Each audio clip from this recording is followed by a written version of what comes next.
Art Fair 咧啱啱成立嘅時候咧，好多人都諗其實香港係咪仲可以承載多一個 Art Fair 咧？咁我都記得嗰一年一開嘅時候咧，大家反應好唔一樣啊，因為見到好多亞洲區嘅唔同嘅中小型嘅畫廊，咁又覺得其實好 fresh 啊個感覺，我哋會有唔同嘅機會去睇多啲唔同嘅藝術嘅創作咯。咁去到中間當 Art Central 開始去做表演嘅藝術嘅時候咧，我亦都被邀請去喺我好年輕嘅時候咧，啱啱入行嘅時候已經做我開頭嘅創作咯。亦都冇估唔到幾年之後，我亦都被邀請去做策展人咯。咁所以你見到我作為一個藝術家喺好 green 嘅時候已經有機會去試咁嗰啲作品亦都唔關買賣事嘅，亦都可以喺呢個平台去試咯。咁同樣地由舊年開始，我哋都開始去委約一啲香港藝術家，俾佢哋試更大嘅平台啦。因為香港可能空間問題啦，其實你要做大係好困難嘅。咁但係如果你藝術家唔試下啲 medium 啊，同埋唔試個 scale 咧，亦都唔知你可以做到咯。咁我估呢一個一路嘅發展 Art Central 係睇住唔同嘅時代有唔同嘅改變咯。咁呢個因為我哋個 team 唔係好大啊，所以大家會落手落腳做好多嘢，亦都好關注。除咗香港我哋個 team 會真係睇好多香港嘅畫廊同埋藝術家嘅發展啦。亦都會跑好多世界各地唔同嘅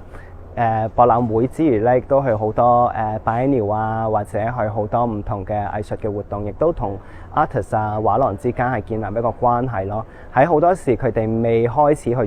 做一啲下一個作品嘅時候，我哋已經開始去同佢傾啊，了解大約嗰個成個生態環境嘅發展咯。咁呢個係 Art Central 到今日為止都係好着力，亦都好持之以恆咁樣去做嘅一個practice 咯。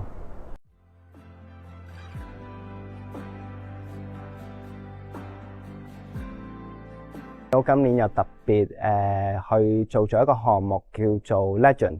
咁我哋就係重點去肯定一啲對亞太區有貢獻同埋對歷史有影響嘅 artist 啦。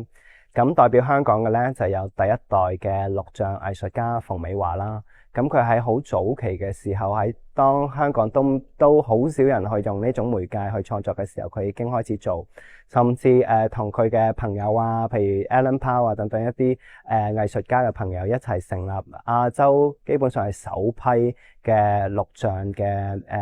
藝術機構咯。咁我哋覺得呢一啲藝術家係好需要被肯定啦。咁我哋喺 Art Central 係一個平台去展示，咁亦都希望佢哋嘅作品咧可以喺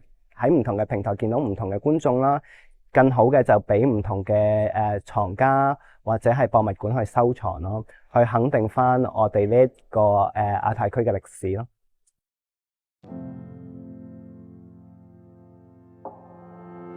其實一個 Art Fair 咧，除咗佢係一個買賣嘅場域咧，其實對我嚟講，佢亦都係一個曝光嘅平台咯。咁你要俾人見到，咁啲人先會記得啦。有人記得，其實先至可以去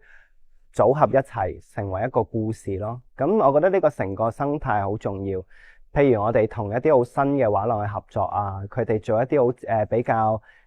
先鋒啲啊，或者前衛啲，或者佢哋用嘅媒介好唔一樣嘅藝術家，咁可能有啲係新到未有市場嘅收藏嘅，咁我哋由呢一啲時候去同佢哋一齊開始合作啊，去試下唔同嘅平台啊。因為3月係一個好多節目嘅一個月份啦，咁我哋就要諗，其實你點可以做一個項目出嚟係人哋會記得嘅咧，同埋同時間點樣可以同你個藝術家繼續去成長咁樣發展咯。我哋嘅總監 Cory 咧，佢就講得好清楚，我哋係想同畫廊去發展，亦都好想佢哋有成長嘅機會嘅。咁所以我哋係一直做好多中小型嘅畫廊啦。咁其實如果你去睇世界各地嘅文化重鎮啦，譬如柏林、巴黎啊，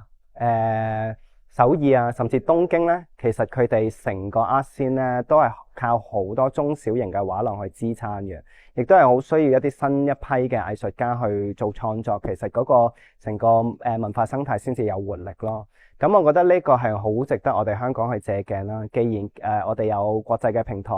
亦都有好多唔同嘅聯繫，咁其實我哋可以好善用呢啲咁樣嘅土壤去幫唔同嘅藝術家一齊發展咯。